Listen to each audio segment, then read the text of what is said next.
Dubai పెను సంక్షోభాన్ని face చేస్తుంది. దుబాయ్ ఇంటర్నేషనల్ ఎయిర్పోర్ట్ వాస్తవంగా ప్రపంచంలోనే రెండు అత్యంత ఇంపార్టెంట్, సింగపూర్ దుబాయ్. అంటే ఈ ట్రాన్సిట్ కి అవే అక్కడి నుంచి ఆ ట్రాన్సిట్ ద్వారా లక్షల కోట్ల వ్యాపారం నడుస్తూ ఉంటది అక్కడ. అలాంటి చోట్లన ఇప్పుడు 73% బుకింగ్స్ డౌన్ అయిపోయింది. ఇది ఒకటి. ఇంకో పక్కన Qatar Airways, Gulf air, fly Dubai, air Arabia రోజు మిలియన్ల కొద్ది రూపాయలు లాస్ అవుతున్నారు. అలాగే ఎయిర్లైన్స్ అన్ని కూడా పెద్ద ఎత్తున ఇబ్బంది పడుతున్నటువంటి పరిస్థితి.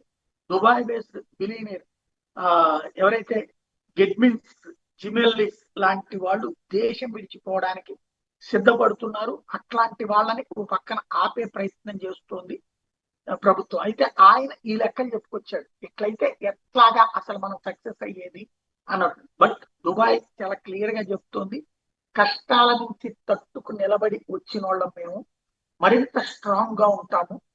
ఇప్పుడు జరిగే నష్టాలని మాక్సిమం తగ్గిస్తున్నాం. 100కి 95% ఫెయిల్ చేస్తున్నాం. ఒక్క 5% ఇవి యుద్ధ సందర్భంలో సహజం, రాబోయే రోజుల్లో ఈ నష్టాన్ని నివారిస్తాం అన్నటువంటిది గట్టిగా చెప్పుకొస్తాం.